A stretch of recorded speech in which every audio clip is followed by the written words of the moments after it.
All right, this is Z with Small Scale Development. We're going to take you step by step through a development process so you know exactly how it works and you can do it for yourself.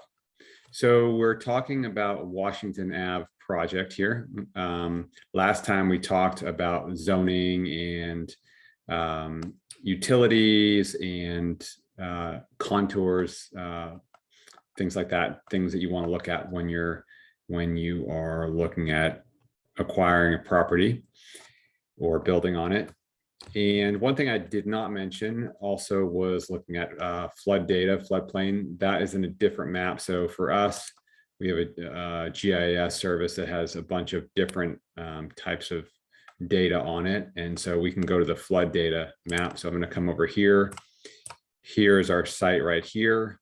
And if you look out, you can see over here, there's creeks, and this is the floodplain and floodway. And so, you know, if you've got land right here, you either can't build in it or there's some different requirements. So something important to know. So it's important to know if that is something you're gonna have to deal with or not. So in this case, we don't. So I just want to bring that back up.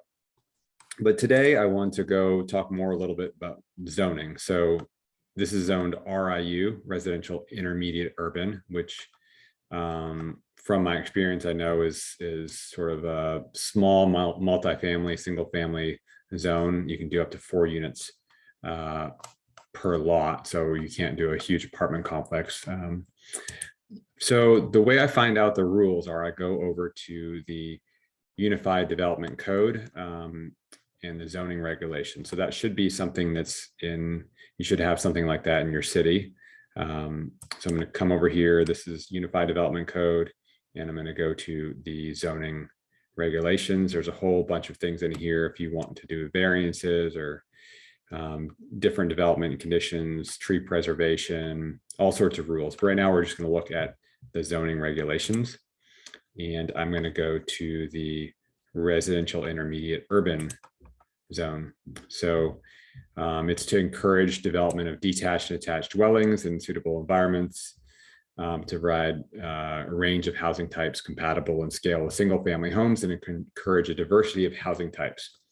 So what we want to look at is, first of all, what can we build there? What can we build by right? We don't need to get a special approval for. So we're allowed by right to do single family dwellings, 2 family, 3 and 4 family dwellings, as well as accessory dwelling units and some other things as well.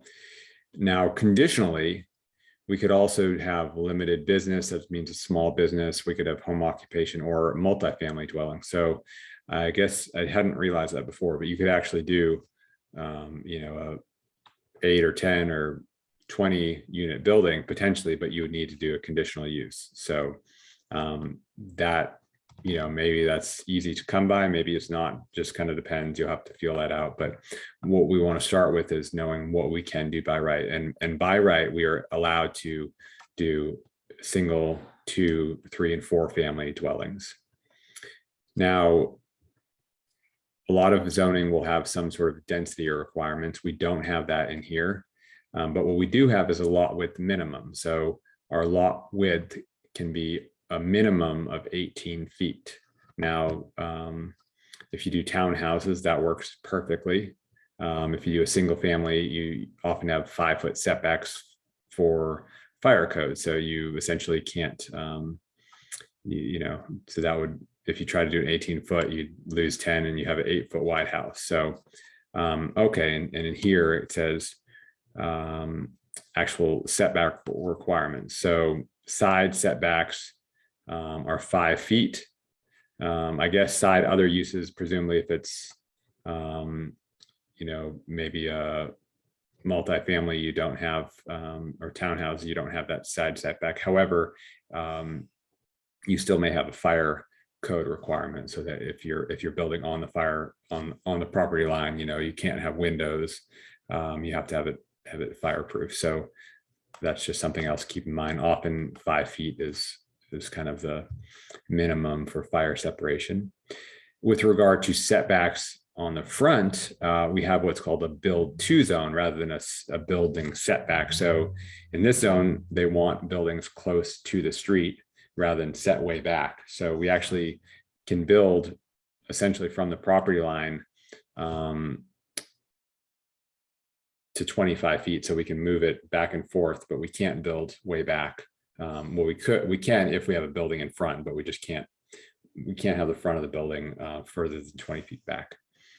Also, we have an alleyway here, so rear from the center line of the alleyway. So the alleyway is, in this case, is 20 feet, which means the center line is 10 feet. So we have to stay 2 feet off of the back of the alleyway if we want to build anything there.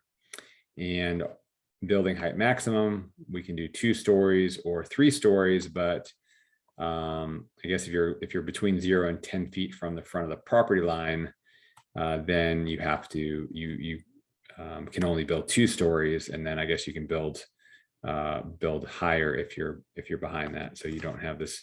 You're right up on the property line. You're 3 stories, and then I guess building area. It can't be more than 60% of the total area. So you can't just build out the whole site. And finally, minimum buildable street frontage. So 50% of the lot width. So the idea is that you can't have a giant lot with a narrow building. You have to build it out. They want this to be more urban feeling rather than maybe a, suburban area. So that is what we have with our zoning. I'll come back here and look at it. So we can build, this is the property line. Now, one thing I will add also is that the city has a master street plan right of way. So even though this is our property line, they actually, I always just kind of assume that they have about 10 feet that they want to expand. This is not everywhere. This is just in my experience here where I build, that I just kind of often assume that I'm going to lose about 10 feet on the front, and that's so that the city can widen the street, widen the sidewalk, add green space, that kind of thing. So I just figure even though we're allowed to build up to the front, we can only build up to here, and then we've got 5-foot setbacks here, 2 feet back here on the alleyway. So kind of our buildable area is 2 feet off here, 5 feet off this side, like this. And so that is what we were allowed to build. And for this project, we may explore a few different types of things we could do. These are 25-foot wide lots. We could do 4 15-foot houses, 1, 2, 3, 4, with 5-foot setbacks on each. So 15-foot wide with 5 and 5, that makes 25-foot wide lot. We could do 4 of those, for example, and just have a nice thin house, or 14-foot house for them. In this case, what I'm going to look at doing is for 2 4-unit buildings. So 4 here and then 4 here. There's a whole range of different things we could do. I've looked at doing townhouses across here, townhouses with garage apartments here. That's one option, and there's a whole range, but we'll discuss more in detail in the future. So this is Z with Small Scale Development signing off.